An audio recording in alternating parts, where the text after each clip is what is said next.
16h30, Cyrielle Sarah Cohen. Bonjour à toutes et à tous et bienvenue sur Radio J. Ravie de vous présenter cette 100e émission de l'année déjà. Et oui, jusqu'à 16h30 avec mon invitée, chanteuse, comédienne et romancière franco-belge Elena Nogueira vient nous voir pour son spectacle sur Frida Kahlo en prolongation jusqu'au 23 juin et qui se déroule à la Piccola Scala. Un échange suivi de mon coup de cœur à 16h05, David Ababou et Aliel pour leur nouveau single. L'occasion comme toujours de découvrir nos invités et en direct sur Radio J. 15h, 16h30, Cyrielle Sarah Cohen. Radio J. Bonjour Elena Nogueira. Bonjour Sarah. Merci beaucoup d'être mon invitée aujourd'hui pour bien sûr découvrir votre actualité. Mais dans cette émission, une petite règle, tenter de savoir qui vous êtes au-delà de ce que vous faites. Et pour ce faire, je vais vous demander 3 mots pour vous décrire. Vous diriez lesquels ? Oh là là, oui, 3 mots pour me décrire. Je sais pas, je dirais... patiente, impatiente et rigolote. Impatiente et rigolote. Eh bien, on va voir si ça colle avec vous tout au long de cette émission. J'espère que l'impatience ne sera pas de mise, en tout cas aujourd'hui. Et le début, toujours le début. Elena Nogueira, vous êtes née un 18 mai à Bruxelles, si mes infos sont bonnes. Vous êtes chanteuse, comédienne, romancière. Vos parents sont tous deux émigrés du Portugal. Avant votre naissance, ils arrivent donc en Belgique et votre père est musicologue. Votre mère, Elena, dite Léna, bibliothécaire. Avec le recul de la vie aujourd'hui, quel genre d'enfance vous diriez que vous avez eu et dans quel cadre vous avez évolué ? On était en Belgique, on était bien accueillis, on était des sans-papiers, des immigrés, des réfugiés politiques sans-papiers qui se sont très bien intégrés. Donc je dirais que ce qu'on peut en conclure, c'est que l'immigration, ça fonctionne bien. J'en profite pour laisser quelques petits messages. Quelques petits messages mais bien voilà, passés, donc on était heureux, c'était les années 70 et on était heureux, je dirais. Elena, en regardant votre parcours, vos ouvrages, j'ai tenté d'aller un petit peu plus loin que ce que l'on croit savoir. Ce qui m'amène à vous poser la question suivante, c'est quel genre de maman vous aviez ou vous avez ? Parce qu'il y a une sacrée histoire qui fait que finalement, assez tôt, il y a une sorte d'émancipation ou peut-être de libération. Je ne sais pas si on peut dire ça.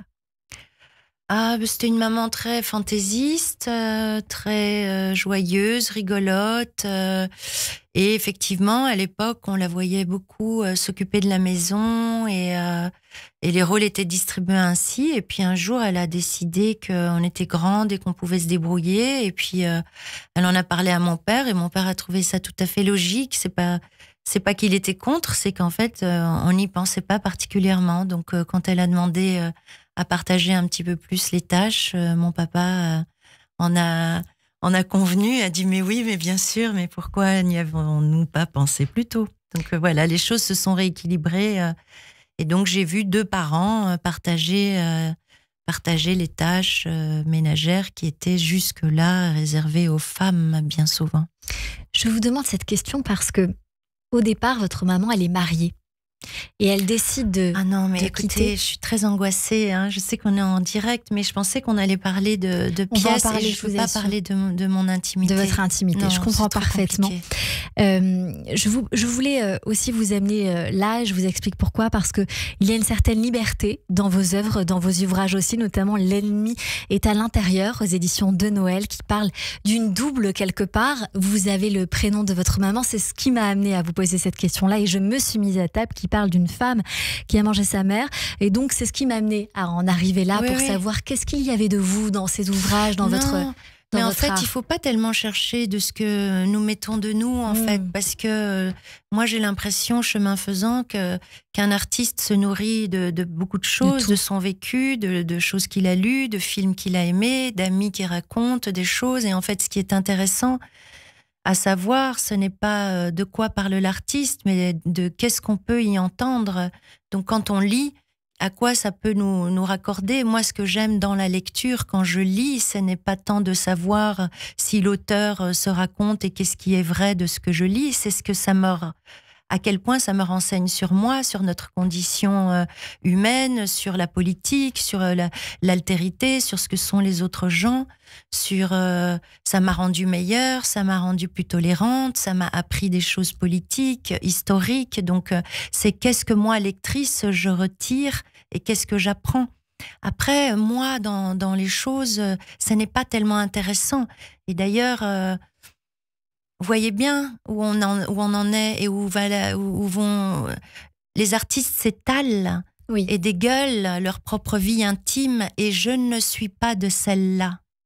C'est ça, et c'est ce que j'entends et que j'ai entendu à plusieurs reprises, Elena Nogueira, parce que très tôt, à 11 ans, vous commencez une carrière de jeune mannequin, vous en parlez, et à l'heure justement où de nombreuses personnalités parlent de cela, comme vous dites, dégueulent, en libérant une certaine parole, et vous avez raison, eh bien, aujourd'hui, vous avez un autre son de cloche et vous dites que vous, alors vous auriez pu tomber dans ces panneaux, c'est la littérature qui vous a sauvé la vie. Oui. Très tôt. Oui, c'était une boutade en fait. Je ne savais pas que ça allait devenir une telle curiosité. C'est-à-dire qu'un jour, en interview, Monsieur Barthez me demande si j'ai connu des prédateurs quand j'étais mannequin. Et donc j'ai fait cette boutade en disant j'ai évité les prédateurs parce que Kundera m'attendait dans ma chambre d'hôtel avec son insoutenable légèreté de vivre. Ce qu'il faut entendre par là, c'est que dans la lecture, la lecture est une arme massive de construction de soi.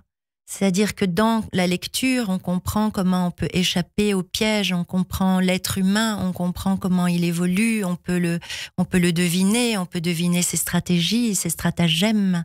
Et donc, ce que je voulais dire par là, de manière toujours comme une boutade, c'était que l'importance de lire. Voilà. Elena Nogueira, vous vous mettez dans la peau d'une lectrice, on va le voir encore dans un instant avec Frida Kahlo sur scène, mais vous êtes aussi une auteure. Oui. Quelle différence pour vous entre un auteur et un lecteur, du coup ? Quelle différence entre un auteur et un lecteur ?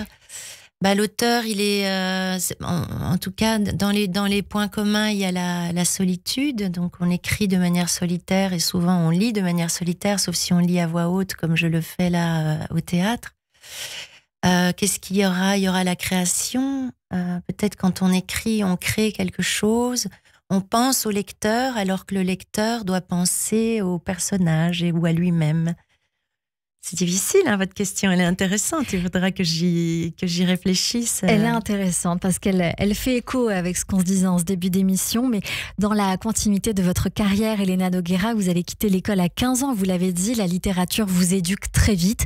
À 16-17 ans, vous apparaissez dans un clip, Les brunes comptent pas pour des prunes, de votre demi-sœur Lio. Et puis, pas du tout. Si. Et puis ensuite, on vous voit en tant que danseuse et choriste dans le clip d'Indochine, Tes yeux noirs. Est-ce que ce moment crée un tournant avec une vocation de chanteuse que vous allez emprunter ? Franchement, je ne sais pas si ça réveille ce petit quelque chose. Je ne sais pas si ça joue. Non, j'avais envie... Je ne sais pas où ça naît. Je ne sais pas où naît le... Je ne sais pas où ça naît. Je suis désolée, j'ai beaucoup trop d'émotions en moi. J'ai l'impression que j'ai pas envie de parler de moi, en fait. Elena Nogueira, vous savez quoi ? On va parler de Frida. On va parler de Frida tout de suite avec cette actualité pour laquelle vous venez nous voir. Depuis quelques années, le théâtre est entré dans votre vie. Vous êtes rentrée dans le théâtre, Elena Nogueira. On vous redécouvre aujourd'hui avec ce spectacle sur Frida Kahlo en prolongation jusqu'au 23 juin. C'est à la Piccola Scala. C'est une très belle, un très beau moment que vous nous offrez avec beaucoup d'émotions qui certainement vous submergent aujourd'hui, mais des très belles émotions. Pourquoi Frida ? Alors Frida, ça m'est venu, on m'a demandé de faire la lecture et donc j'ai accepté ça parce que j'aime beaucoup lire, comme vous l'avez peut-être compris. Et donc je suis allée lire Frida et je sais pas, avant de monter sur scène, j'ai compris qu'il y avait cette femme qui avait vécu 80 ans avant nous et que donc j'étais un transmetteur de sa parole. Et donc... Quand j'ai dit les mots, quand elle dit « je me peins parce que je suis seule », je me suis reconnue là, je me suis dit « bah oui, on est tout seul, je sais pas. Je suis désolée, je suis très confuse, madame. Est-ce que vous voulez qu'on fasse une petite pause? Oui, s'il vous plaît. On va faire une pause.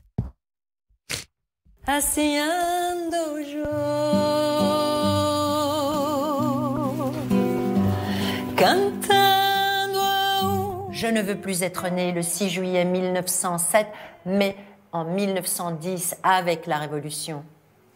Qui l'aurait cru, moi, la gamine maladroite, la noiraude aux sourcils broussailleux, l'éclopée, j'ai retenu l'attention du plus grand peintre du Mexique, Diego Rivera. La mariée en robe d'indienne, c'est bien moi, Frida Kahlo. Écris-moi. La Révolution est l'harmonie de la forme et de la couleur et ne répond qu'à une seule loi, la vie. Quoi qu'il en soit, je suis comme les chats. On n'a pas ma peau si facilement, c'est déjà ça. N'oublie pas. Radio J. 15h, 16h30, Cyrielle Sarah Cohen. Ça, c'est uniquement sur Radio J. Radio J. Radio J. Ah chérie, écoute-moi, je veux juste te parler. Et viens vite avec moi, on va se balader. Radio J.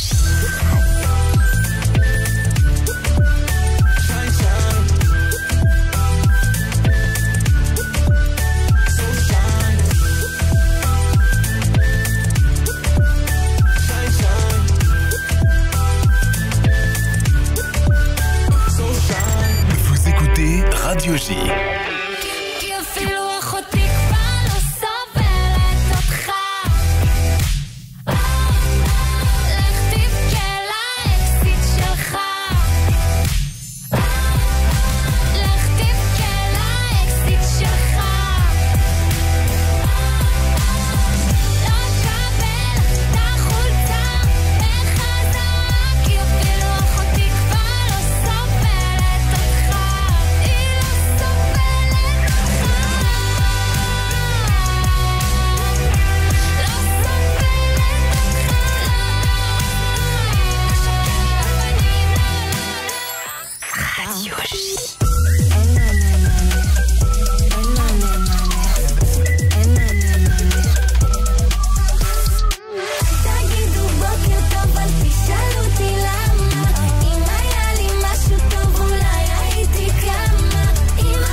C'est uniquement sur Radio J. Radio J. Est-ce que ça vaut la peine? Est-ce que ça vaut la peine? Est-ce que ça vaut la peine? Est-ce que ça vaut la peine? Radio J. Radio J. Radio J. Radio J. Radio J. Radio J. 15h, 16h30. Cyrielle Sarah Cohen. De retour sur l'antenne de Radio J avec Elena Noguera, venue nous voir aujourd'hui pour ce spectacle sur Frida Kahlo en prolongation jusqu'au 23 juin à la Piccola Scala. Aujourd'hui, vous le disiez, Elena Noguera, ça m'a fait tellement sourire en regardant votre spectacle. Vous parlez de cette envie, bien sûr, de partager avec le public votre goût intense pour la littérature. Vous devenez cette lectrice à haute voix dans la petite salle de la Piccola Scala en mettant le public, vous le dites, dans un écrin avec un but partagé. Oui, j'avais envie de vraiment les amener au goût de la lecture. Peut-être ceux qui n'étaient pas prêts pour ça. Parfois, c'est des maris que des femmes emmènent. Parfois, c'est des gens qui sont curieux de Frida Kahlo, mais qui ont un peu peur du format lecture. Donc, j'en sors un peu. Je parle un peu aux gens. Si j'entends des réactions, je rigole un peu avec eux. Et c'est vrai que j'ai envie de devenir cette lectrice. Si Frida Kahlo prend bien, j'aimerais bien après faire Fernando Pessoa ou qui sait Marguerite Duras, Virginie Despentes, partager. J'ai vraiment, quand je prends un livre et que les mots s'agencent de manière magique, j'ai envie de vous le lire. Si vous êtes près de moi, je vous dirais, mais écoute Sarah, écoute ça, et je vais vous les lire pour goûter ces mots-là. Donc c'était cette envie-là où à une époque, on est beaucoup à scroller, où on se laisse prendre par le piège. Moi-même, je peux rester parfois, je me rends compte très longtemps, des heures, je suis là et je me dis, oups, je suis chez moi, tiens, je sais même plus, c'est comme une hypnose, ça vous prend. Et donc, je me disais, il faut qu'on se sauve. Et donc, il faut se sauver par la lecture pour redevenir rebelle. Cette lecture, avec 2 mots très importants, sauver, rebelle, il s'agit de la lecture des correspondances de Frida Kahlo, retravaillées par Françoise Hamel, puisque, pour rappel, Frida n'est pas auteure, mais elle était peintre mexicaine, devenue depuis une icône féministe. Vous lisez ses lettres depuis son accident de bus, qui a failli lui coûter la vie et l'a laissé lourdement handicapée jusqu'à ses derniers jours. Quelle lettre, quel moment vous avez choisi ? Alors, on a pris un axe, on essaie de faire un portrait le plus complet possible. Donc, on commence sur ces lettres où elle est post-accident, où elle raconte son internement à l'hôpital, l'attente aussi d'Alex, qui était son amoureux, et qui visiblement ne vient pas. Jamais. Non, il lui donne plus trop de signaux.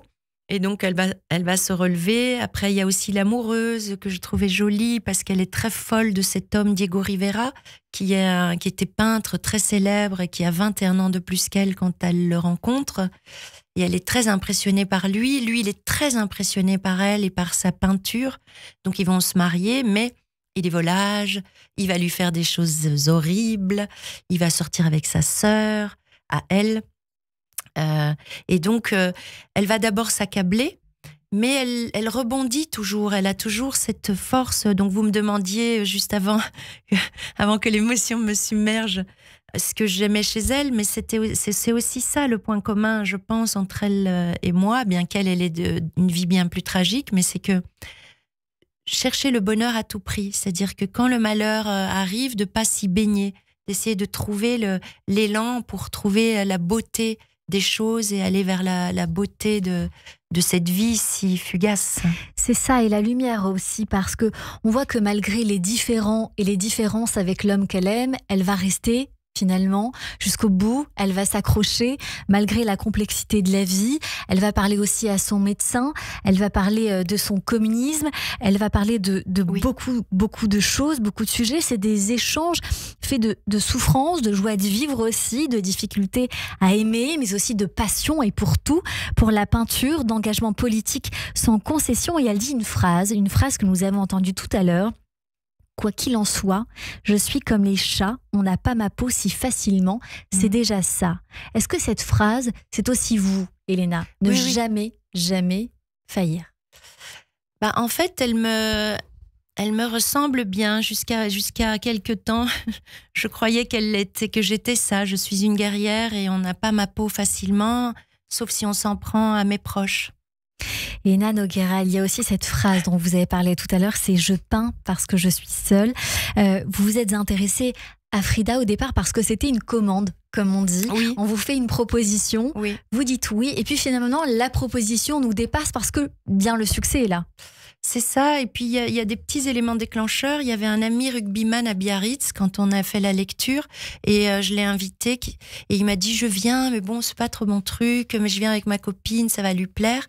Et puis quand le spectacle s'est terminé, il est venu vers moi, baignate, et il m'a dit mais j'ai pas dormi. J'ai adoré, j'étais avec toi et en plus j'ai rencontré cette femme que je ne connaissais pas. Donc il a pris goût, il a été heureux pendant ce moment-là et c'est aussi grâce à lui que je me suis dit je peux peut-être devenir cette lectrice qui emmène des gens qui ont l'impression, en tout cas qui ont une réticence en eux devant la lecture, devant la culture, qui disent « oh, boring ». Et en fait, non, c'est magnifique, ça vous apprend sur vous, ça vous apprend sur le monde, c'est une arme, comme je vous disais. Vous avez dit de façon très drôle dans votre spectacle, je ne suis pas la seule à le relever. Lucchini. Je sais. Lucchini. Ah là là là là. Mais c'est si drôle. Honnêtement, on explose de rire quand on vous entend dire. C'est pour, on va le dire gentiment, massacrer le business de Lucchini. Mais ça fait plaisir de voir que justement une femme aussi peut faire des lectures de correspondance sur scène et de cette manière. Oui, alors si jamais un jour il nous écoute, Lucchini ne chante pas pour la parenthèse. Voilà, il chante pas. Mais pour la blague, il y avait ma meilleure amie Kini, c'était la première et j'avais oublié qu'il y avait une captation qui allait servir aussi de socle pour la presse. Et donc j'ai dit ça, j'ai dit je vais le business de Kini. Mais ce que je veux dire par là, c'est que c'est vrai que c'est un modèle qui m'a inspirée parce qu'il a rendu la lecture populaire, qu'il est un transmetteur, qui fait que la chose est joyeuse, c'est un petit spectacle qui est joli. Et je me suis dit, tiens, personne s'inscrit là, vraiment, c'est ou très sérieux ou lui. Et donc, c'était dans ce sens-là. Mais bon, je pense qu'il n'a rien à craindre, c'est quand même un maestro. Et puis, c'est à ma sauce, je ne peux pas le copier. Moi, je mets de la musique, comme vous dites, je chante. Et il y a de la place pour tout le monde. Elena Noguera, justement, on vous entend sur scène langoureusement en espagnol. Vous êtes accompagnée par votre guitariste Laurent Guillet. C'est mise en espace, c'est joliment dit, pour dire mise en scène, mise en espace par Catherine Chaube. Ça vous fait du bien aussi de renouer avec votre voix, parce qu'il y a une carrière de chanteuse, plusieurs albums à votre actif. Là, pour le coup, c'est un plaisir de concilier les deux.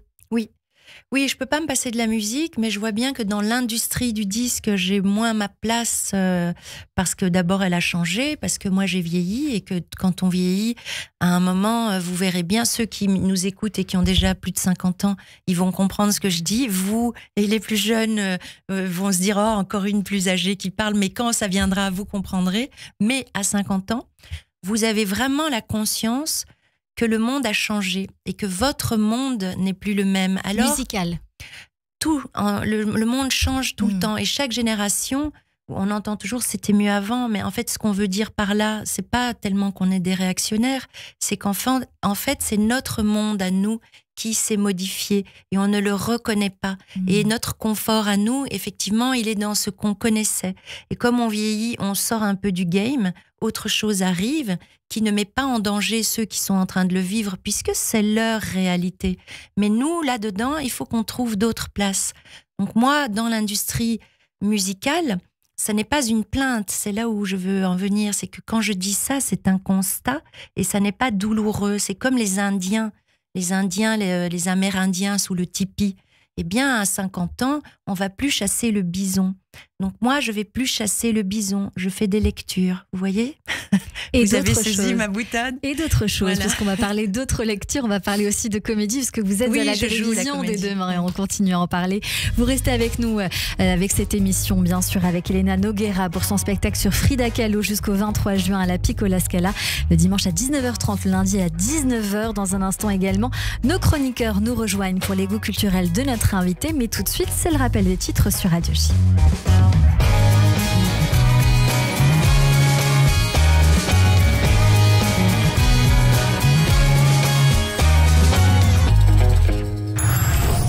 h 16h30, Cyrielle Sarah Cohen.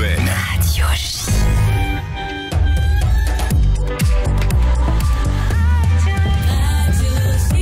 – 15h30 sur Radio J. Bonjour et bienvenue. Tout de suite, le rappel des titres avec Etani Belaïch.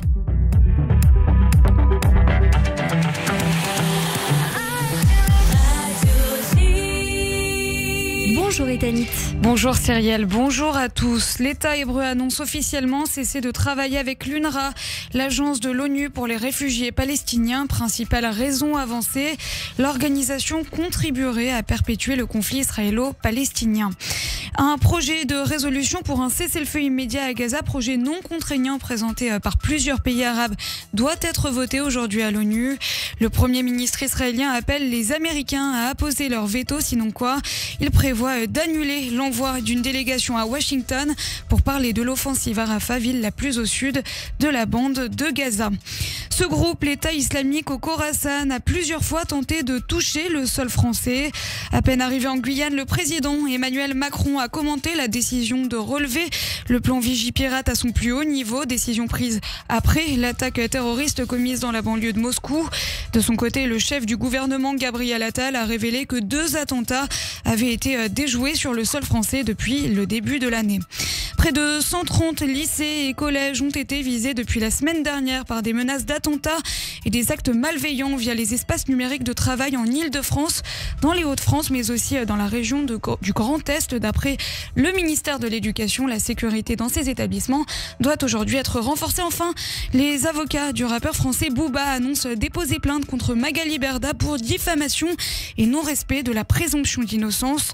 L'agent des stars de télé-réalité accuse Booba de cyberharcèlement et de menaces de mort, alors qu'une procédure judiciaire à ce sujet est en cours. Booba, comme tous les autres citoyens, est présumé innocent, écrivent ses avocats. Et merci beaucoup Etani Belaïch. On vous retrouve à 16h pour le journal complet. Tout de suite une très courte pause et c'est la suite de notre émission avec Elena Noguera et mes chroniqueurs sur Radio J. Radio J. Radio J. Tous les lundis, 21h, 22h. Classico.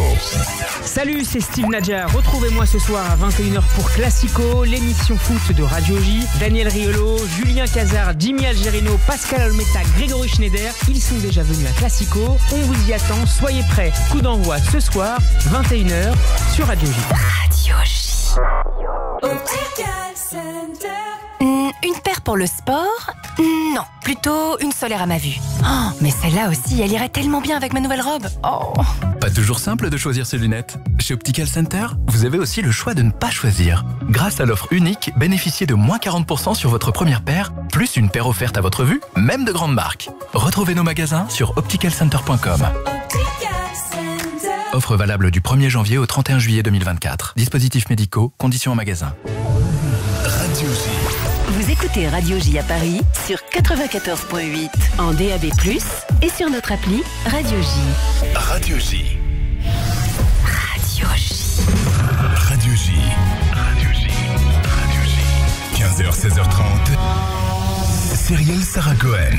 De retour sur l'antenne de Radio J. Merci de passer votre après-midi avec nous jusqu'à 16h30 avec mon invité aujourd'hui, Elena Noguera, pour son spectacle sur Frida Kahlo jusqu'au 23 juin à la Piccola Scala. Et puis, bien évidemment, demain soir, on va vous découvrir dans cette série que nous avons évoquée, la série Brigade Anonyme de Florence Maher. C'est à 21h10 sur la 6, 2 épisodes suivis de 2 autres le mardi suivant. Vous serez aux côtés d'Éric Cantona et d'Ariel Mallet. Elena, parlez-nous de cette série qui a l'air incroyable. Elle est super, elle vient. Alors, c'est tiré de faits réels. Donc, c'est un monsieur qui faisait des petits larcins. Un voyou, mais gentil, qui faisait rien de très grave, mais bon, quand même, un voyou. Et donc, sa fille a été enlevée. Ça, c'est l'histoire vraie. Sa fille a été enlevée, il est allé voir la police, et puis la police lui a dit « Mais nous avons un protocole, tant qu'elle n'a pas disparu depuis tant d'heures, etc., nous ne pouvons rien faire pour vous, il faut attendre. » Et lui, comme, à mon avis, tout papa, s'est dit « Non, ça, c'est pas possible. » Comme il avait un réseau un petit peu hors convention, ils sont allés la chercher eux-mêmes. Et donc, ils l'ont retrouvée. Et il l'a retrouvée à travers un réseau qu'il a monté, un réseau sur les réseaux sociaux. Évidemment, la police n'était pas d'accord. Évidemment, ce ne sont pas des manières, puisqu'on ne peut pas faire loi par soi-même. Mais néanmoins, en collaborant avec la police, depuis, ça c'était en 2019, ils ont retrouvé, je crois, plus de 119 jeunes adolescents.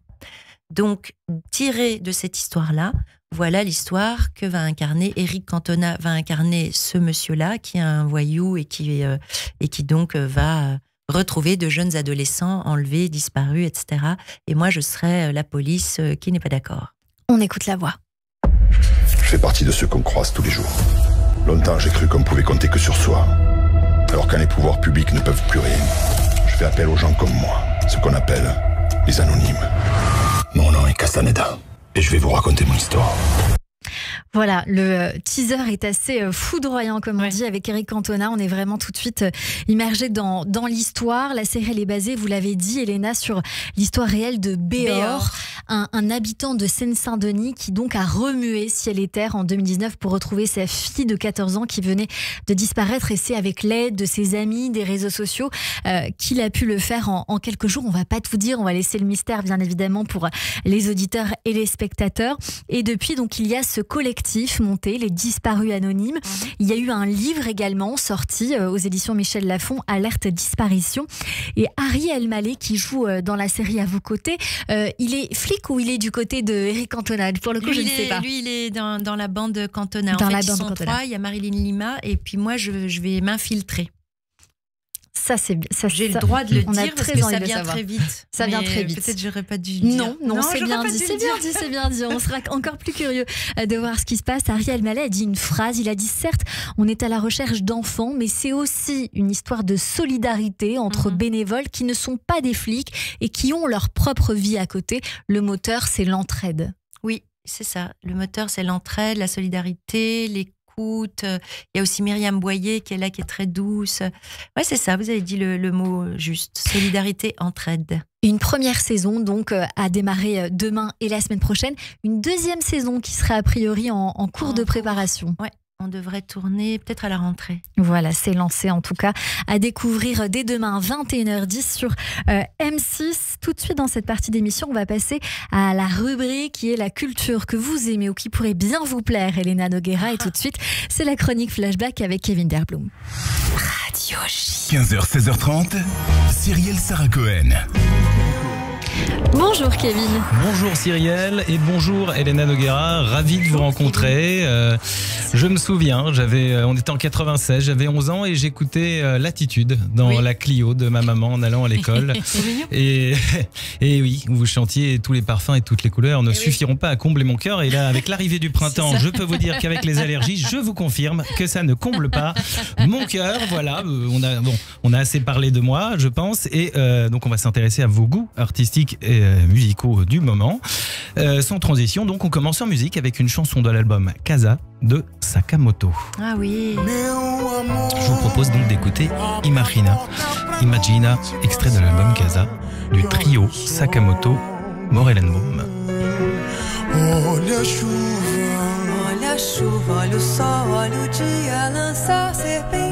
Alors je ne connaissais pas du tout, je trouve ça merveilleux. C'est magnifique. Et Sakamoto qui avait fait la musique de Furio. Tout à fait, de Furio, j'en parle. Non mais il n'y a pas de souci, mais on peut le dire. Bien sûr, non mais il n'y a pas allez-y. De Furio, du Revenant et le Dernier Empereur, etc. Il n'y a pas de souci, je retombe sur mes pieds, il n'y a pas de problème, vous inquiétez pas.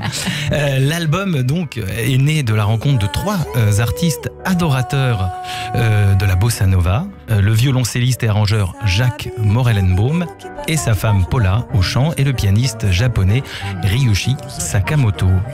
Ryushi Sakamoto, grand pianiste et musicien, pionnier de la musique électronique, compositeur de BO dont on vient de parler, donc Furio, The Revenant et Le Dernier Empereur.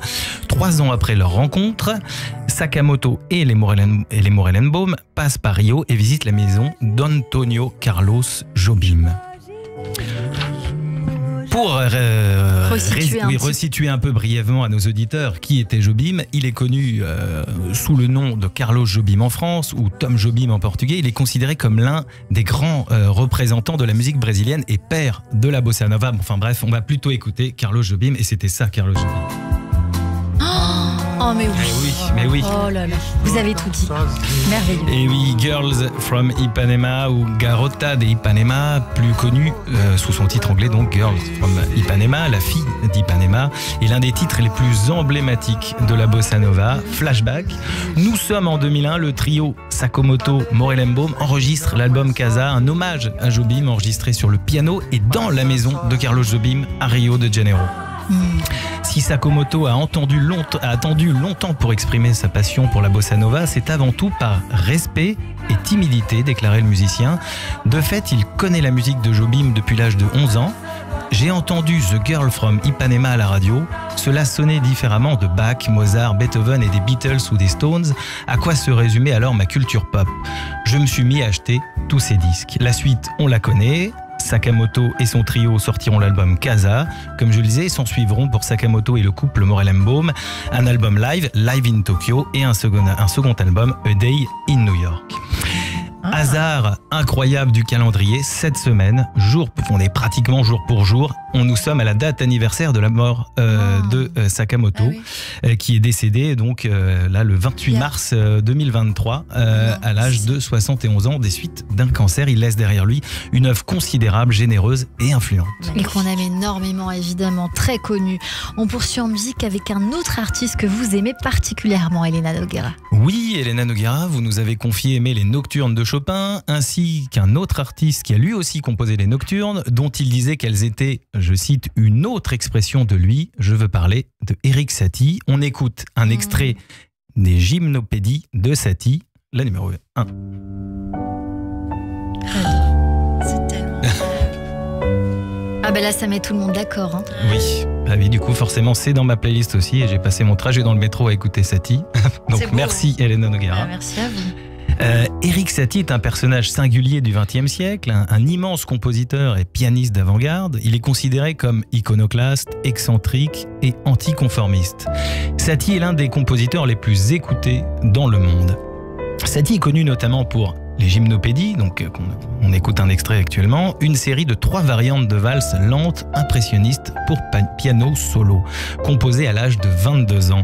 Wow. L'œuvre majeure du maître Satie. Les Gymnopédies ne sont pas un mot inventé par Satie. À l'Antiquité, il s'agissait de danses en l'honneur d'Apollon, donc un dieu grec, et de Bacchus, dieu romain, qui étaient exécutés pour célébrer les morts à la guerre. Les Gymnopédies avaient lieu au milieu de l'été et elles attiraient beaucoup de monde. D'après les textes, elles requéraient force, grâce et beauté. Pas mal. On va continuer à écouter un petit bout parce que j'ai bien fait de bercer là. Et c'est pas fini, on va parler cinéma dans un instant avec un film que vous avez vu récemment et qui vous a beaucoup plu. Oui, Elena Noguera, vous nous avez confié avoir beaucoup aimé Dali avec Sia, n'est-ce pas? Le dernier film de Quentin Dupieux, sorti le 7 février dernier au cinéma. Vous avez surtout apprécier la prestation d'Edouard Baird, bien sûr. On écoute un extrait de la bande-annonce du film et on en parle juste après, avec beaucoup d'Edouard Baird dans la bande-annonce. Ah oui, merci. Dali est probablement le seul artiste encore vivant sur cette planète. Il y a une chose que je déteste encore plus que les enfants, c'est les dessins de les enfants. Ça, je ne peux pas les supporter. C'est moi.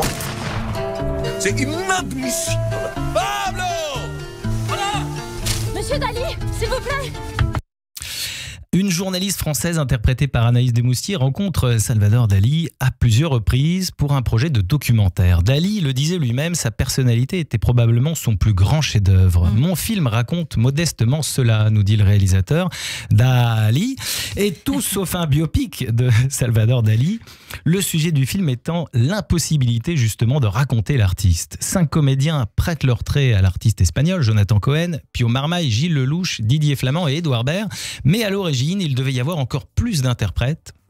Mais certains d'entre eux ont spontanément quitté le projet. C'est par exemple le cas de Pierre Ninet et d'Alain Chabat, au départ annoncé au casting de Dali. De manière très naturelle, presque, ils ont senti qu'ils n'avaient rien à apporter à Dali, que quelque chose ne fonctionnait pas, que ça coinçait, confie Quentin Dupieux. Ils vous ont pas appelé? Non, malheureusement. Ils auraient dû. J'aurais bien aimé. Un réalisateur prolifique, puisque Dupieux a aujourd'hui 12 films à son actif, dont 6 sortis ces 4 dernières années. Le Daim, Mandibule, Incroyable mais vrai, Fumer fait tousser, Yannick et donc Dali. Il fait tousser, c'était complètement fou. Oui, c'était fou, complètement dingue. Fou. Incroyable mais vrai, donc il a trouvé le temps de terminer l'écriture de 2 nouveaux scénarios, Braces en anglais qui signifie appareil dentaire, dont la sortie dans les salles obscures est prévue cette année, ainsi que À notre beau métier, un film sur des acteurs qui jouent dans un film nul.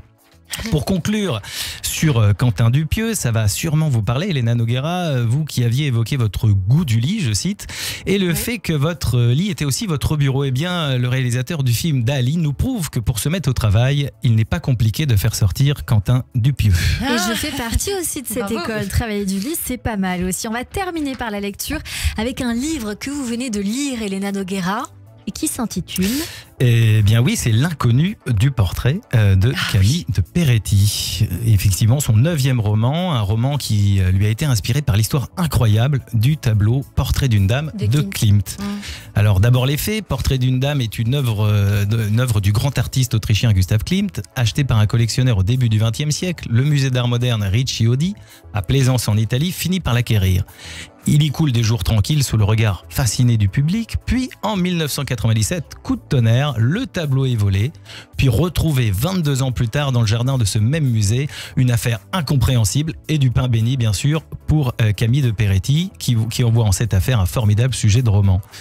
D'autant qu'en 1996, le mystère se creuse. Une étudiante en art découvre ce que personne n'avait jamais soupçonné, cette toile est un repeint. Comprenez que Klimt l'a remanié. Camille de Peretti imagine l'histoire de cette femme, cet inconnu du portrait de Klimt et de ses descendants dans une fresque où se mêlent secrets de famille, succès éclatant, amour contrarié, disparition et drame retentissant s'étendant de Vienne à Manhattan. Camille de Peretti sera honorée du 25e prix des romancières le mercredi 3 avril chez Livre Hebdo pour ce roman L'inconnu du portrait. Vous l'avez lu entièrement, Elena Noguera, vous avez commencé ou il est sur la table de chevet? Il est terminé. Pourquoi vous avez aimé ce livre? Parce qu'il est très romanesque, on le lâche pas, on veut savoir, en fait elle nous tient, c'est vraiment comme une très bonne série. Bon, je dis ça pour que les jeunes aient envie de le lire, parce que et donc il y a tout le temps des climax et vous suivez, et puis il y a de l'histoire parce que ça commence en 1890 si ma mémoire est bonne, et puis ça vient jusqu'à à peu près notre époque, donc il y a plein d'époques qui se croisent, c'est historique et en même temps on s'ennuie jamais.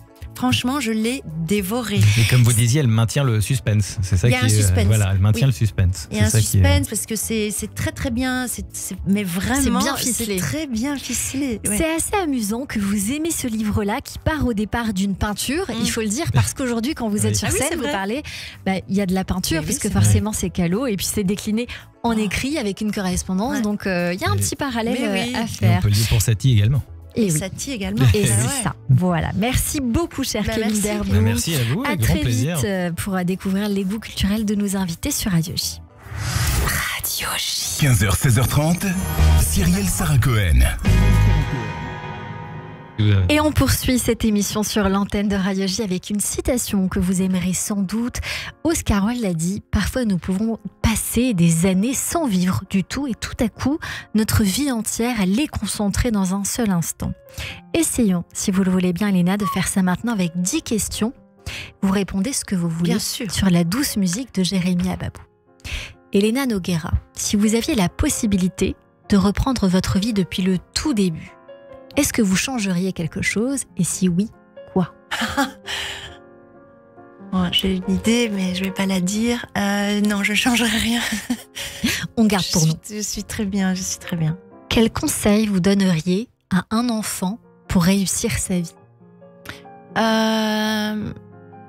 Lire, déjà. Lire et avoir du culot. Avoir du culot, ne pas avoir peur. Y a-t-il eu un plus bel âge dans votre vie et pourquoi? C'est maintenant. Je crois que c'est maintenant mon plus bel âge parce que j'aime l'expérience et que je me réjouis de ce que je gagne et non pas, je ne pleure pas sur ce que j'ai perdu, et ce que je gagne, c'est pas mal. Hein. L'expérience, c'est un tremblement en moins, je disais l'autre jour. Est-ce qu'il y a une chose que vous aimeriez faire mais que vous ne faites pas? Oui, je voudrais danser plus souvent. Je voudrais prendre des cours de danse, mais beaucoup tout le temps. Je voudrais devenir une très bonne danseuse. Est-ce qu'il y a une chose que vous avez réalisée cette année, dirons-nous de 2023 à nos jours, et dont vous allez vous souvenir toute votre vie? Qu'est-ce que j'aurais pu faire dont je vais me souvenir toute ma vie? Je sais pas. Non, là je sais pas encore. Je m'en souviendrai après. Si je vous parle d'amour, comment cela résonne alors? Amour, toujours. L'amour, mais dans l'absolu. Même là, entre nous, il s'agit d'amour. En fait, je crois en ça et je pense que c'est ce qui nous manque et qu'on nous apprend pas assez. C'est-à-dire qu'on nous apprend un amour romantique, romanesque, entre un homme et une femme. On nous apprend à être amoureux, et encore, je trouve, d'une très mauvaise manière. N'est pas encore non plus la question d'amour. L'amour, c'est comme on est en train de faire nous ensemble depuis que je suis arrivée. C'est-à-dire qu'il y a du respect, il y a de l'écoute, il y a de la solidarité. De l'échange, Elena Noguera, bien sûr. Et s'il y a une chose que vous pouviez changer, soit sur votre corps, soit sur la personnalité? changer en moi. Non, franchement, ça va. Je fais bon commerce avec moi. Je fais bon commerce. Qu'est-ce que je pourrais être moins comme ça, pleurnicheuse, on va dire. Sensible, mais c'est beau la sensibilité, vous inquiétez pas, on l'apprécie ici. Si vous étiez présidente de la République, y aurait-il une mesure que vous aimeriez prendre et quelle serait la première ? Ah oui, sans doute que je donnerais un revenu universel à chacun. Je donnerais d'abord un pactole à la naissance à chacun, libre à lui de faire ce qu'il veut en investissant ou pas, mais comme dans l'école, je réformerais bien sûr l'école, donc à l'école on apprendrait aussi à gérer les choses. Et donc, je donnerais un revenu universel et j'interdirais que le plus haut salaire soit 5 fois plus gros que le plus bas salaire. Pour terminer, Elena Nogueira, qu'aimeriez-vous que les gens retiennent de vous ? Oh là là, je sais pas, j'en sais rien. Avec une copine, on rigole et on dit sur nos tombes, on va écrire Sigi, une fille de qualité. C'est pas mal. Merci beaucoup Elena Nogueira. Tout de suite, je rappelle que vous pouvez retrouver cette séquence en podcast sur le YouTube de Radio J, radioj.fr et sur toutes les plateformes d'écoute de l'émission. Radio J. 15h, 16h30, Cyrielle Sarah Cohen. Allez, vous restez encore avec nous sur Radio J. Dans un instant, notre coup de cœur du jour, notre expert Joseph Agostini pour le portrait. Elena Nogueira, je rappelle, est venue nous voir pour son spectacle sur Frida Kahlo jusqu'au 23 juin à la Piccola Scala. C'est le dimanche à 19h30 et le lundi à 19h, on va écouter, on va se faire plaisir, The Girl from Ipanema. Voilà, et on revient après la pause et le journal de l'info. Restez avec nous sur Radio J. Do sol de Ipanema, o seu balançado é mais que poema, é a coisa mais linda que eu já vi passar. Ah, porque estou tão sozinho. Ah, porque tudo é tão triste. A beleza que existe, a beleza que não é só minha, que também passa sozinha. Ah, se ela soubesse que quando ela passa, o mundo sorrindo se enche de graça e fica mais lindo por causa do amor.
15h, 16h30, Cyrielle Sarah Cohen.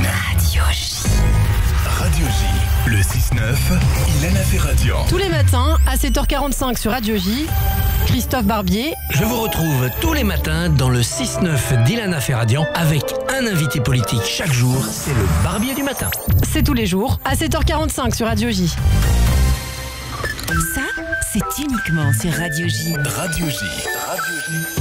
Ma chérie, écoute-moi, je veux juste te parler. Et viens vite avec moi, on va se balader. Radio J.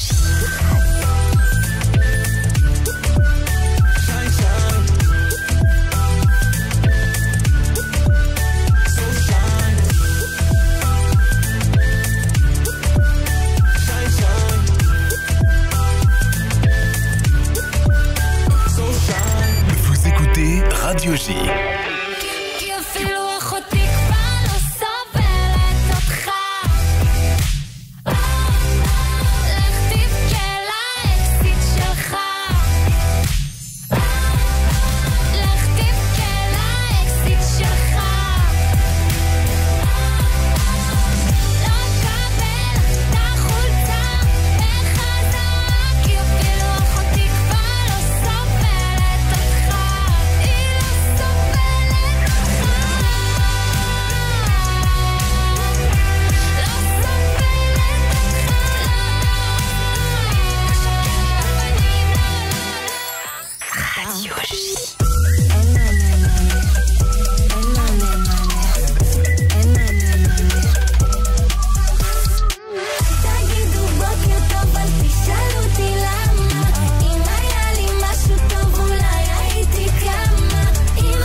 C'est uniquement sur Radio J. Radio J.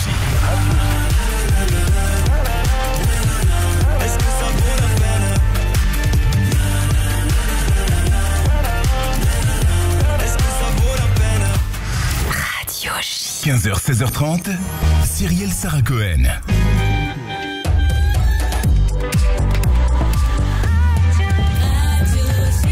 Il est 16h sur Radio J. Bonjour et bienvenue. Tout de suite, le journal de l'information avec Etanit Belaïch.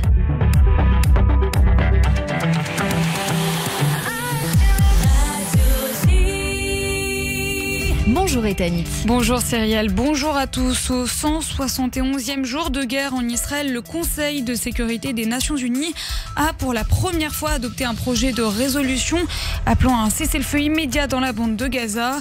Un appel bloqué plusieurs fois par les États-Unis qui se sont 7 fois abstenus. La résolution adoptée par 14 voix pour et une abstention exige une trêve immédiate dans les combats pour le mois du Ramadan, devant mener à un cessez-le-feu durable. La libération immédiate et inconditionnelle de tous les otages est également exigée, tout comme la protection de la population gazaoui.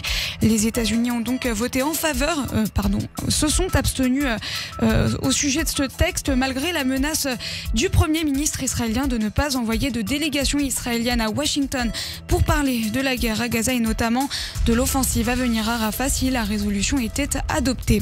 Sur le terrain, dans la bande de Gaza, justement, Tsahal a arrêté 500 terroristes dans le secteur de l'hôpital Shifa à Gaza City. 500 arrestations faites en une semaine depuis le début de l'opération qui se poursuit. Hier, 170 terroristes ont été neutralisés autour de l'établissement, dont une vingtaine éliminés. On écoute Daniel Hagari, le porte-parole de Tsahal. Cette opération n'est pas terminée. À l'heure actuelle, les terroristes du Hamas et du djihad islamique se barricadent dans les salles de l'hôpital Shifa. Le Hamas détruit l'hôpital Shifa. Il tire depuis l'intérieur de la salle d'urgence et de la maternité et lance des engins explosifs depuis le service des grands brûlés. Je le répète, c'est le Hamas qui détruit l'hôpital Shifa. Par ailleurs, l'armée israélienne a lancé de nouvelles opérations dans 2 hôpitaux, plus au sud de la bande de Gaza, dans la ville de Khan Younes, les hôpitaux Nasser et Al-Amal. L'armée espère ainsi déloger définitivement les groupes terroristes de ces lieux de soins. Et toujours dans le sud, un barrage de 8 roquettes a été tiré par le Hamas contre la ville d'Ashdod en début d'après-midi. Une première en un peu plus de 2 mois. 6 d'entre elles ont été interceptées. Du côté de la Judée-Samarie, les forces israéliennes ont saisi des armes en provenance de l'Iran. Des armes destinées à commettre des attentats depuis la région, parmi lesquels des missiles anti-chars, des charges explosives, des missiles RPG, des fusils d'assaut, des revolvers, des grenades et des munitions. Un arsenal notamment acheminé ces derniers mois par la division 4000 en charge des opérations spéciales des gardiens de la Révolution. Les 4 assaillants présumés de l'attentat de Moscou ont été placés en détention provisoire. Leur détention fixée jusqu'au 22 mai pourrait être prolongée dans l'attente de leur procès dont la date n'a pas encore été fixée. Dans ce contexte, hier se tenait en France un conseil de défense à l'Elysée pour rehausser le plan Vigipirate à son niveau le plus élevé. Après l'attentat en Russie, le niveau urgence attentat. La menace est réelle pour le Premier ministre Gabriel Attal. 45 attentats ont été déjoués depuis 2017 et depuis le début de cette année, il y a quelques mois seulement, déjà 2 projets d'attentats ont été déjoués dans notre pays. 760 étrangers radicalisés ont été reconduits à la frontière depuis 2017. Plusieurs imams ont été expulsés, des mosquées ont été fermées, des associations ont été dissoutes en Conseil des ministres. Nous agissons sur tous les fronts. Notre lutte contre le terrorisme, elle est très concrète et notre main ne tremblera jamais face au terrorisme, jamais face à l'islamisme. Tout est mis en œuvre pour protéger les Français et nous allons continuer. Le Premier ministre qui s'exprimait cet après-midi depuis la gare Saint-Lazare à Paris et qui promet de déployer dans les prochaines heures, je cite, des moyens exceptionnels pour protéger le territoire, notamment une présence policière renforcée devant les lieux sensibles. Enfin, le ministère de l'Intérieur continue sa lutte contre le trafic de drogue. De nouvelles opérations Place Net XXL ont été lancées en France aujourd'hui, notamment à Lille et à Dijon. Ces opérations interviennent après celles lancées il y a une semaine à Marseille. Premier bilan dressé par la préfecture de police de la cité phocéenne. En une semaine, plus de 1100 verbalisations ont été faites, 266 personnes interpellées et 161 placées en garde à vue. 30 kilos de cannabis, 20 de tabac et un peu plus d'1 kilo de cocaïne ont également été saisis. Et merci beaucoup Etani Belaïch. On vous retrouve demain à partir de 14h. En attendant, c'est la suite de notre émission juste après la pause avec mon invité Elena Noguera et mon coup de cœur sur Radio J. Radio J. Bonjour. Le 6-9, Ilana Ferradian. Retrouvez-moi tous les matins avec mes chroniqueurs et mes invités. De 6h à 9h, au menu, politique en Israël, politique en France, mais aussi culture, société, santé, judaïsme, histoire. C'est tous les matins, de 6h à 9h sur Radio J. Une paire pour le sport? Non, plutôt une solaire à ma vue. Oh, mais celle-là aussi, elle irait tellement bien avec ma nouvelle robe. Oh. Pas toujours simple de choisir ses lunettes. Chez Optical Center, vous avez aussi le choix de ne pas choisir. Grâce à l'offre unique, bénéficiez de moins 40% sur votre première paire, plus une paire offerte à votre vue, même de grande marque. Retrouvez nos magasins sur opticalcenter.com. Offre valable du 1er janvier au 31 juillet 2024. Dispositifs médicaux, conditions en magasin. Radio J.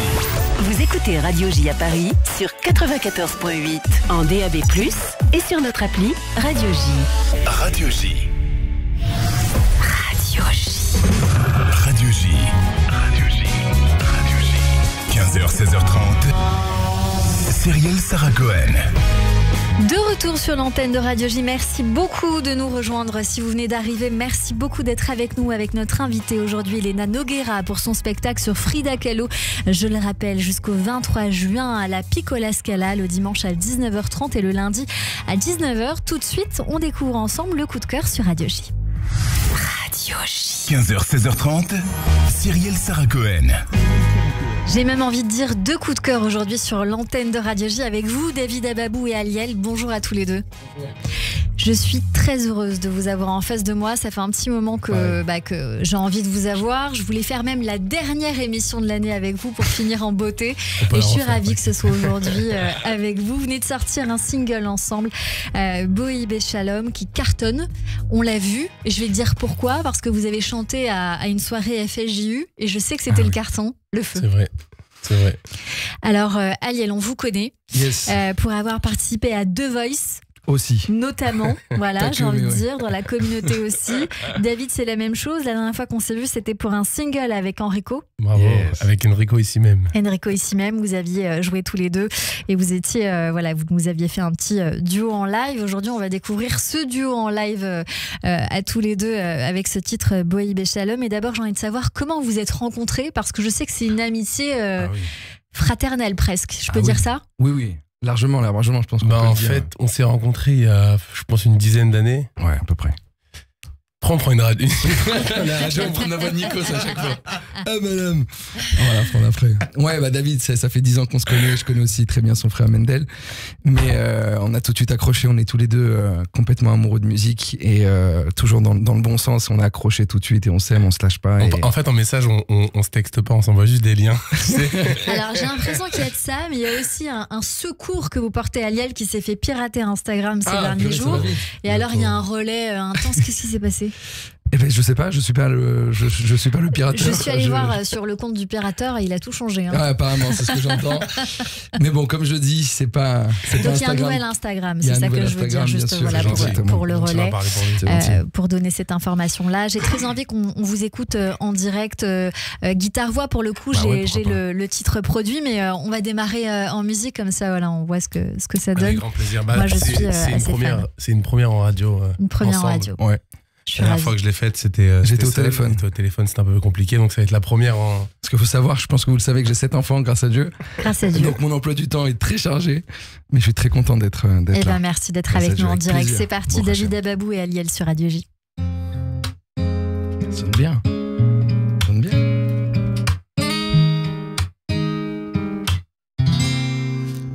Samea, Tesama. Reimanguvi Kesame Chayetzicha Began Eden Mikedem Tochemune Am Segula Tochemune Am Segula Bohi Beshalom Ateret Bala Gambirina Uftala O Bohi Kala Tochemune Am Segula Bohi Kala Tochemune Am Segula Samea Tesama Reima Uvi Kesame Chayetzicha Began Eden Mikedem Tochemune Am Segula Tochemune Am Segula Bohi Beshalom Ateret Ba'ala Gambirina Uftala Oh Bohi Kala Bohi Kala Tochemune Am Segula Bohi Kala Tochemune Am Segula Tochemune Am Segula Tochemune Am Segula Bohi Beshalom Bohi Beshalom Bohi בשלום, בואי בשלום, בואי בשלום, בואי בשלום, בואי בשלום, בואי בשלום, בואי בשלום, עטרת בגלה, גם ברינה ובצע עולה, ובצע עולה.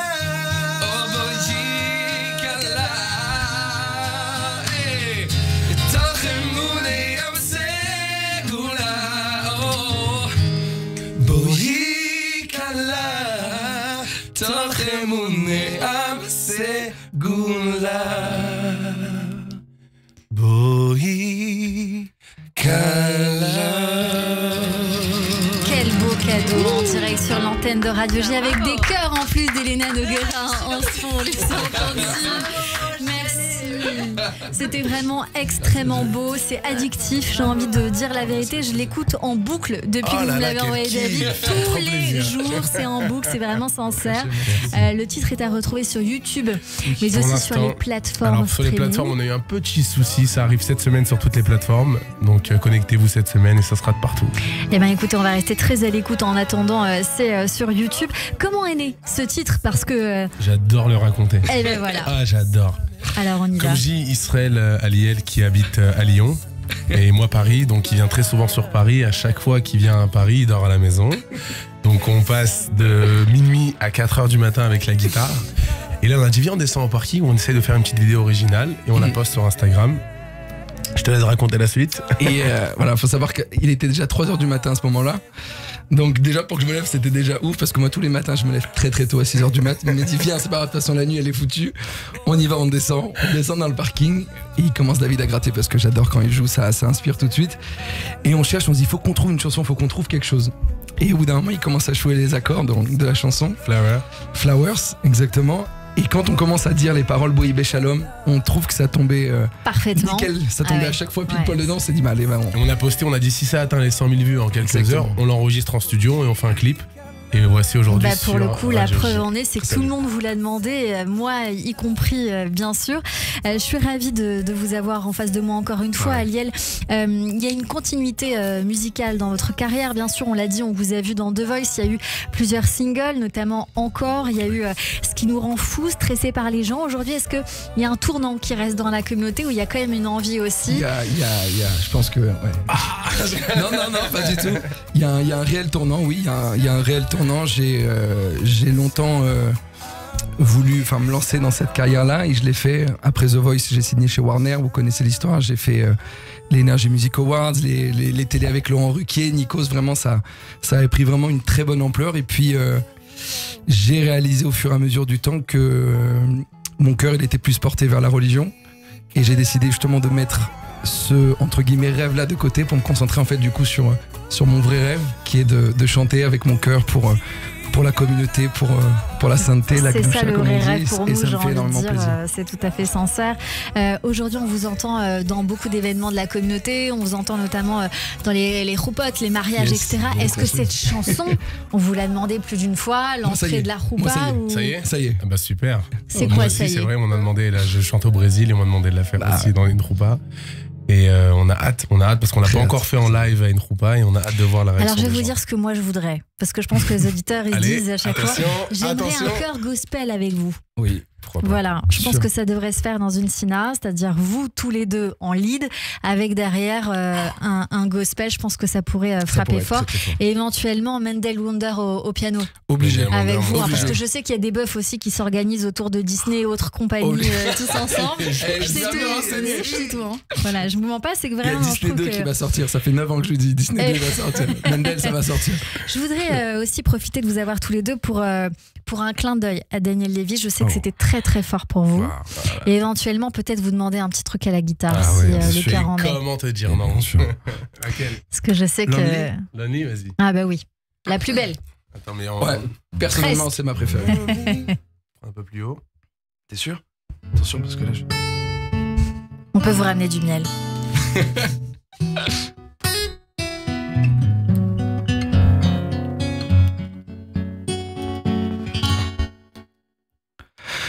Lonely, c'était son prénom d'avant, du temps où sa vie ne valait pas tant. Son univers, c'était pas l'enfer, n'empêche que ça en avait l'air. Elle en était à couler sa peine, condamnée par la main qui meurtrissait ses veines.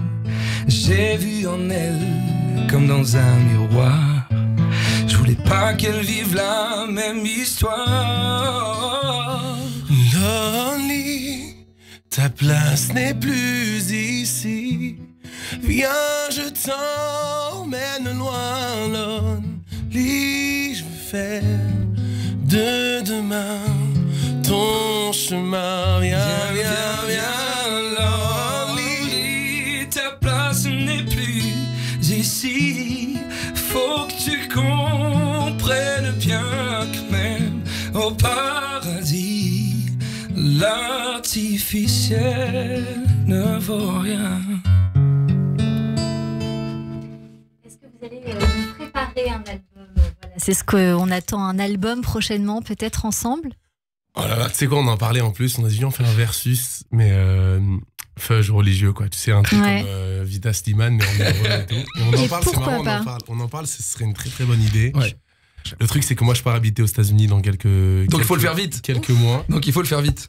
Il faut le faire vite ou le faire à distance, mais c'est une très bonne idée et c'est un projet dans lequel on en parle pour l'instant. Moi, je suis persuadée que ça pourrait cartonner et j'espère vous recevoir justement pour parler de cet album-là. Voilà, je vous le souhaite. Je vous souhaite que du bonheur. Je sais que vous êtes mariés il n'y a pas longtemps, David Ababou, alors que du bonheur. Un 8e pour Aliel, si Dieu veut. Un 8e de Bourra ou un 8e? Un 8e de Bourra. Merci beaucoup d'être venu nous voir. Vraiment, c'était un kiff en plein, comme on dit. Vraiment, je vous souhaite tout le meilleur. Et puisque les auditeurs sont à l'écoute, je vous recommande très chaudement de faire appel à Aliel et David Ababou pour tous les événements de la communauté.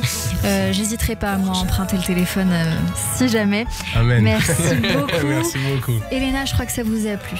Ah, j'ai adoré, j'ai découvert, j'étais là. J'ai chanté avec vous. Hein. Oui, on l'a vu.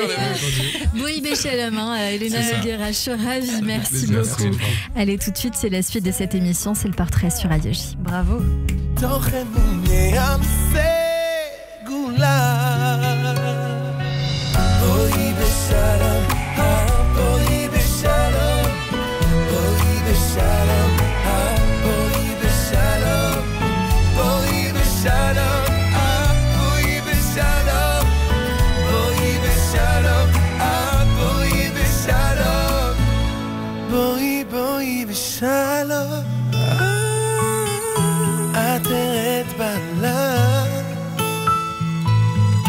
Gamberina ופצעולה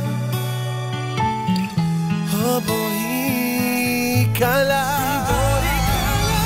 תוך אמוני יצא כולה בואי קלה תוך אמוני יצא כולה תוך אמוני יצא כולה תוך אמוני יצא כולה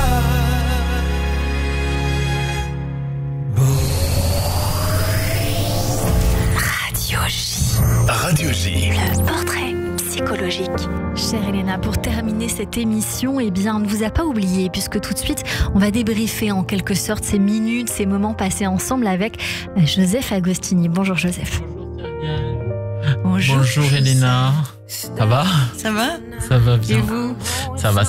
Alors, j'ai noté tout ça et je dirais donc d'abord patiente, impatiente et rigolote. Je dirais que ça ne suffit pas pour vous décrire, selon moi, parce qu'il y a eu beaucoup de profondeur tout au long de cette émission, ma chère Elena, et je dirais que vous n'avez pas été que rigolote. Non, c'est pour vrai. notre plus grand plaisir, n'est-ce pas? Beaucoup d'émotions, c'est vrai. Absolument, et c'est cette envie d'une véritable rencontre avec les spectateurs et à travers la lecture. Je dirais, moi, alors je me permets de rajouter un mot, peut-être, c'est une quête quand même. Oui, c'est vrai. Le mot absolument. quête. Une quête de sens, ivre de peinture, d'écriture et de musique. Voilà ce que je dirais à votre sujet. Et c'est Satie qui rencontrerait Frida Kahlo, au fond, et qui lui dirait « Non, tu ne massacres ni le business de Lucchini ni personne. Tu creuses ton propre chemin. Tu as ton propre business, Elena Nogueira. Et ton propre sillon, oui, tu le creuses à mesure de toutes ces lectures. Et au fond, vous évitez les prédateurs, absolument tous les prédateurs. Et si la littérature est une arme massive de construction, moi je dirais qu'il faut être libre comme les chats pour se faufiler dans les dédales du cinéma, de la littérature et de la chanson pour l'apprécier, cette lecture. Merci, oui, c'est beau, hein, vous écrivez bien. C'est vrai. Ouais. Vous parlez bien, oui. D'accord. Donc effectivement, non, mais c'est parce qu'au fond, c'est ça, au fond, de savoir apprécier la littérature, c'est une manière aussi de vivre, au fond, la vie. On ne peut pas convenablement lire et amener le lecteur à être sensible à tout ça si on n'aime pas la vie. Je me disais que vous aimiez beaucoup la vie. Oui, j'adore. Il faut en profiter. Et il faut en prendre soin et la chérir. Je trouve que notre époque ne chérit pas assez la vie. Oui, on l'a très bien compris à travers tous vos mots. Alors, quel est le secret? Peut-être ne pas chercher le bison. Mais jamais. Jamais plus de chercher. On a senti vos mots acérés, soupesés, réfléchis, Elena Nogueira. Il y a une grande maturité. D'ailleurs, le mot maturité, c'est un mot souvent galvaudé. Vous savez, on entend l'album de la maturité, le film de la maturité. Et je dirais, chez vous, on peut le prononcer vraiment librement, parce qu'il y a vraiment quelque chose de très mature dans le goût de lire qui est au centre. Vous voulez le transmettre, vous voulez, dites-moi si je me trompe, déloger les jeunes de la névrose du scroll. Absolument, absolument. Je veux les sauver de ça. C'est là votre véritable épitaphe, Elena Nogueira. À la fin, vous nous direz ça, parce qu'en même temps, j'en ai marre de ce truc. J'en ai marre. Je suis contre. Je veux que les gens lisent, se parlent, sortent, parlent. Au fond, c'est une vraie mission de santé publique au-delà de l'art. Oui, je trouve. Alors, vous voulez le remplacer. Vous voulez la remplacer, cette névrose du scroll, par une mélancolie toute kundérienne qui consisterait à enfin être plutôt que d'avoir. Ah oui. Ça aussi, je suis contre. Ras-le-bol du consumérisme. Oui, il faudrait qu'on comprenne que ça ne sert à rien. D'ailleurs, Cyrielle, je ne sais pas ce que vous en pensez, mais j'ai trouvé que ça pourrait être un redoutable Premier ministre, Elena Nogueira. Et vous ne savez pas tout, parce qu'en off, on a eu beaucoup plus d'infos et je pense que c'est un projet à mener à bien. Un vrai programme. Un programme politique comique, mais néanmoins sérieux. Moi, je trouve que les riches qui gagnent 5 fois plus, mais pas plus, moi, je trouve ça moi, ça me convient en tout cas. Oui. Mais à condition que je reste riche, bien sûr. Mais ça me convient quand même 5 fois plus. Je trouve ça honnête. Je trouve ça honnête. Nous sommes d'accord. Mais je fais pas partie on peut bien cohabiter. Je fais pas partie de la première. J'avais entendu. J'avais décrété que on ne pouvait pas gagner 5 fois plus, que le haut salaire d'une entreprise ne pouvait pas être 5 fois plus élevé que le bas salaire. 5 étages, c'est bien. En plus, dans ma dictature. Non, c'est bien. Oui, mais vous avez tout dit. En plus, vous avez de l'humour, vous avez du second degré. Alors, lire et avoir du culot pour ne pas avoir à arriver à votre âge et trouver qu'il y a plus de tremblements au fond. Là, il y a un tremblement en moins à votre âge. Et je trouve ça extraordinaire de le dire de cette manière. Merci. Parce qu'au fond, c'est ça. Au fond, c'est peut-être arriver à vieillir avec une forme de lucidité qui n'empêche pas l'humour et la dérision. Oui, c'est ça, on n'est pas fini en fait. Oui, c'est ça. Souvent, on a l'impression que oh là là, il va se passer quelque chose de dangereux, mais pas du tout, on est beaucoup plus fort. Et puis, on peut donner la main aux plus jeunes, ils sont contents et de nous pousser à sortir un peu de nos trucs plan-plan, et nous, de leur apprendre de nos expériences. Mais oui, et d'ailleurs, vous êtes encore extrêmement jeune. Mais c'est pour ça. Et bien raciste, celui qui prétendrait le contraire. Exactement, mais c'est ce que je dis aux copines, je dis mais pourquoi? On est très fraîche par rapport à ce qui vient, on est très belle. Ouais, c'est ça. Si j'ai une fille de qualité, toujours vivante. C'est ça, merci. Voilà ce que je dirais, parce que vous l'êtes toujours vivante, et terrible peut-être aussi cette manière qu'ont certains réalisateurs, certains producteurs d'enterrer les femmes, au fond, même vivantes, à partir du moment où elles ont 40, 50 ans. C'est vrai. Au fond, votre quête, elle peut se prolonger là-dedans. Oui, mais c'est en train de changer aussi, tout ça change. Tout est en mouvement. Moi, je me réjouis toujours du mouvement plutôt que de pleurer sur ce qu'on a vécu. voyez, le mouvement est en marche et donc les choses bougent et pour les femmes et bon, après il y a des drames, mais En marche, c'est une devise politique qui a déjà été prise. Ouais, non, je la prendrai pas celle-là. Faudra trouver Je l'ai autre relevée, chose. je la prendrai pas. En tout cas, vous n'êtes pas une lukinette, vraiment. Et merci. je pense que Dieu merci. un jour, il y aura des Noguerou qui sortiront de leur terrier et qui feront comme Elena Noguera. Il y en a déjà un qui marche très très bien. Qui ça? Votre fils. Ah, marche oui, très bien. Ouais, enfin, c'est un homme maintenant. Ouais. Il y a déjà un tout petit derrière. Ouais. Ouais. Donc voilà, On se effectivement, vous vous reproduisez et vous n'êtes pas derrière, quoi. Voilà ce Non. qu'on dira. Et je pense que c'est aussi votre devise finalement, d'aller au-delà dans un certain avant-gardisme qui déplaît peut-être aux trop réactionnaires. Vous avez beaucoup parlé des réactionnaires dans cette émission. Ah oui. Je sais pas, je vous écoute, je dis oui peut-être. Ça va se mûrir tout ça, Joseph Agostini. Vous le ça va savez, après infuser. l'émission, il se passe toujours plein de choses. Merci à vous, Elena Noguera. Merci Joseph Agostini, notre psychanalyste que l'on retrouve tous les lundis et pas que sur Radio J. Radio J. 15h, 16h30, Cyrielle Sarah Cohen. C'est la fin de cette émission avec vous, Elena Noguera. Merci beaucoup d'être venue nous voir pour votre spectacle sur Frida Kahlo jusqu'au 23 juin à la Piccola Scala. Le dimanche à 19h30, le lundi à 19h. Un mot de la fin qui vous revient, ce que vous voulez. Eh bien, merci pour cet accueil. Vous me demandiez ce dont je me souviendrai. Je me souviendrai de cette journée pour tout ce qui s'est passé. Merci beaucoup, on se votre souviendra de vous aussi. Merci beaucoup David Ababou et Aliel d'avoir été notre coup de cœur du jour sur Radio J, à retrouver sur Instagram Israël Aliel et puis David Ababou pour les réseaux sociaux. Également le titre que l'on écoute sur YouTube et bientôt sur les plateformes. On attend la suite, je vous le dis. Merci à toutes et à tous de nous avoir suivis. Rendez-vous demain dès 15h avec mon invité Stéphane Guillon. À demain et belle journée à tous sur Radio J.